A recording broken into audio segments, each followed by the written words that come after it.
माडगाळ तालुका जत जिल्हा सांगली येथील डॉक्टर बाबासाहेब आंबेडकर आश्रमशाळेत शिवजयंती साजरी।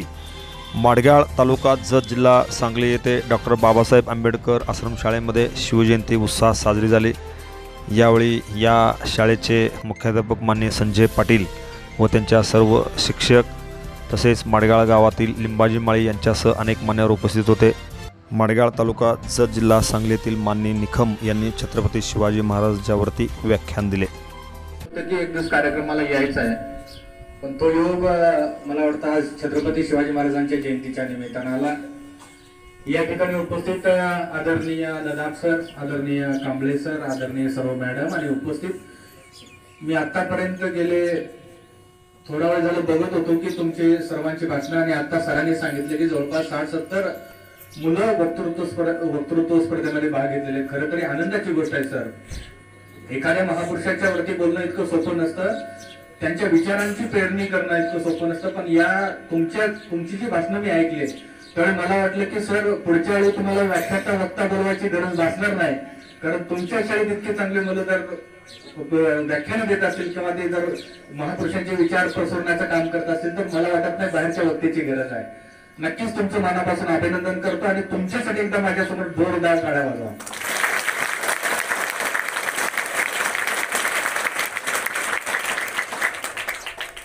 महाराष्ट्राची कुलस्वामिनी आई तुळजाभवानी यवनाच्या उमरट्यावरून तारुण्याच्या मैफिलीत प्रवेश करताना गुलाबी स्वप्नांचा त्याग करून ज्यांनी स्वराज्य निर्माण केलं ते छत्रपती संभाजी महाराज, ज्यांचं जीवन खरं तर छावा म्हणून जगण्याचं काम केलं आणि छत्रपती शिवरायांच्या नंतर हे स्वराज्य लिहिया वाढवण्याचं काम केलं ते छत्रपती संभाजी महाराज। ज्या मातीनं आपला पुत्र या महाराष्ट्राला अर्पण केला आणि सह्याद्रीच्या कडे कपाळातून संस्कार दिले त्या राजमाता राष्ट्रमाता आई जिजाऊ, शिका संघटित व्हा आणि संघर्ष करा म्हणून सांगणारे डॉक्टर बाबासाहेब आंबेडकर, काश्मीर पासून कन्याकुमारी पर्यंत अनेक देवालयांचा जीर्णोद्धार करण्याचं काम केलं आणि समाजाला दिशा देण्याचं काम केलं त्या पुण्यश्लोक अहिल्यादेवी होळकर। पत्थर सारे बॉम्ब बनेंगे, भक्त बनेंगे सेना, चलो जवानों करके दिखाओ कहने के दिन बीत गए असं म्हणून ज्यांनी स्वातंत्र्य चळवळीला दिशा देण्याचं काम केलं ते राष्ट्रसंत तुकडोजी महाराज। एका हातामध्ये झाडू, एका हातामध्ये काठी घेऊन दिवसभर गावाच्या गावं स्वच्छ करायचे आणि रात्री कीर्तनाच्या माध्यमातून या भरकटलेल्या समाजाचा माथा तळ्यावर आणण्याचं काम केलं ते संत गाडगे बाबा। ऐन तरुणांमध्ये या देशासाठी ज्यांनी सबकुछ कुर्बान करण्याचं काम केलं ते भगतसिंग, राजगुरू, सुखदेव। माझी महिना गावाकडे राहिली, माझ्या जीवाची होती काढली या छकडच्या माध्यमातून ज्यांनी संयुक्त महाराष्ट्राला दिशा देण्याचं काम केलं आणि एकही दिवस शाळेत न जाता ज्यांनी साहित्य निर्मिती केली ते साहित्यरत्न अण्णाभाऊ साठे। या भारत भूमीसाठी ज्यांनी खरं तरी आपलं आत्मबलिदान देण्याचं काम केले या सर्वच महापुरुषांना वंदन करतो। आणि आज आपण छत्रपती शिवाजी महाराजांच्या जयंतीच्या निमित्तानं मी तुम्हाला मार्गदर्शन म्हणणार नाही, पण तुमच्यासोबत संवाद साधण्याचा प्रयत्न करतोय। छत्रपती शिवाजी महाराजांनी स्वराज्य निर्माण का केलं याचा विचार आपण सर्वांनी करायची गरज आहे। तो काळ काय होता, तो काळ कसा होता, त्या काळामध्ये कशाची गरज होती, म्हणून छत्रपती शिवाजी महाराजांना जिजाऊंचे संस्कार भेटले। जिजाऊंचे संस्कार काय म्हटले तर त्यावेळी पाठीवरती डाग, हातात तलवार आणि घोड्यावरती मान घेऊन जीवन होता। आज आपल्यासारखं ऐशारामी जीवन नव्हतं। त्या जीवनामध्ये जीवन जगत असताना आज त्या तत्कालीन काळामध्ये यवनांचा नंगानाच या भारतभूमीवरती होता। या भारतभूमीला जर स्वातंत्र्य मिळवायचं होतं तर स्वातंत्र्य निर्माण करा आणि स्वतःचं स्वराज्य निर्माण करणं काळाची गरज होती आणि म्हणून जिजाऊंनी संस्कार दिले, छत्रपती शहाजीराजांनी संस्कार दिले आणि त्या संस्कारातून प्रेरणा घेऊन छत्रपती शिवाजी महाराजांनी आपलं स्वराज्य निर्माण केलं। ते स्वराज्य निर्माणच केलं नाही तर ते वाढवण्याचं काम केलं। ती प्रेरणा तुमच्या आमच्या मनामध्ये निर्माण व्हावी, कदाचित या प्रशालीची भूमिका ती असावी म्हणून इथं जयंती साजरी केली जाते आणि तीच भूमिका ठेवून आपल्याला वाटचाल करायच्या। मित्रांनो, मी त्यांचा इतिहास सांगणार नाही, पण त्यांच्या इतिहासातून आपण काय घ्यावं ही भूमिका आज या ठिकाणी मांडणं आवश्यक आहे, कारण मला माहित आहे आज 21वा शतक आहे, कम्प्युटरचं युग आहे।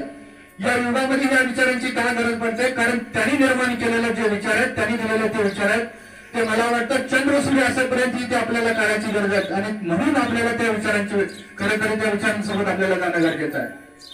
छत्रपती शिवाजी महाराजांचा इतिहास म्हणलं की किंवा छत्रपती शिवाजी महाराज जरी म्हणलं तर आपल्या सर्वांच्या अंगावरती काटे उभा राहतात आज छावा नावाचा चित्रपट आलाय, कदाचित तुम्ही पाहिला नसाल, परंतु आज छावा चित्रपट रिलीज झालाय. पाहिलेलं मी पाहिलं, रील्स पाहिल्या काय युट्यूब वरती.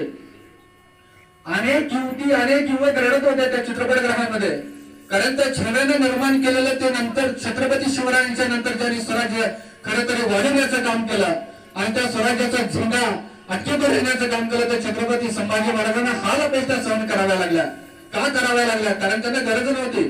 मुघलांच्या समोर जर ते नतमस्तक झाले असते किंवा मुघलांच्या समोर जर त्यांच्या पुढे जर अपमान सहन केला असता तर त्यांच्या वाट्याला आलं नसतं. परंतु छत्रपती संभाजी महाराजांनी स्वाभिमान जागा ठेवण्याचं काम केलंय. या भूमीमध्ये स्वाभिमान जागा ठेवला म्हणून त्यांना या हल्लापेष्टा सहन कराव्या लागल्या. आणि ते विचार छत्रपती शिवाजी महाराजांच्या आणि संभाजी महाराजांच्या चरित्रातून आपल्याला घ्यायचे आणि मग आपल्याला आपली वाटचाल पुढे करायची आहे. कारण तुम्ही सर्वजण मला वाटतं 1ली ते 8वी पर्यंतचे इथं विद्यार्थी दिसत आहेत. या 1ली ते 8वी मध्ये आपण शिक्षण घेत असताना त्या विचारांची कुठेतरी प्रेरणा तुमच्या आमच्या मनामध्ये असायला पाहिजे.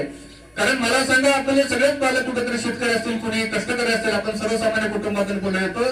या विचारांच्या माध्यमातून आपल्याला पुढे जायचं आहे.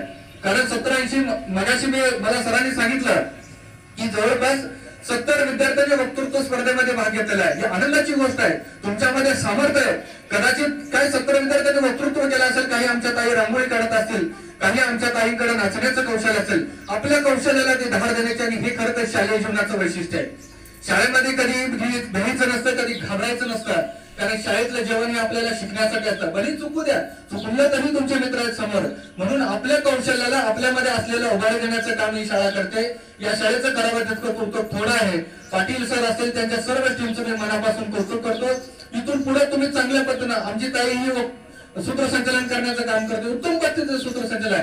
कदाचित एखादा शब्द चुकला असेल, पण त्या ताईने केलेला प्रयत्न, तिचं धाडस, या वयामध्ये हे धाडस ही काळाची गरज आहे आणि ही शाळा जे देते हे खरं तरी शिवरायांच्याकडून घेण्यासारखं आपल्याकडे कौशल्य आहे. छत्रपती शिवरायांच्या सोबत कोण होते? 18 पगड 12 बलुतेदार समाजाचे मावळे होते. तुम्ही कधी तो पाहिलं का? रायगड, चोरगड, रायगड, कधीतरी रायगड पाहण्याची संधी मिळाली, कदाचित सहल केली असेल तुमची रायगडला वगैरे. Press the bell icon on the YouTube and never miss another update.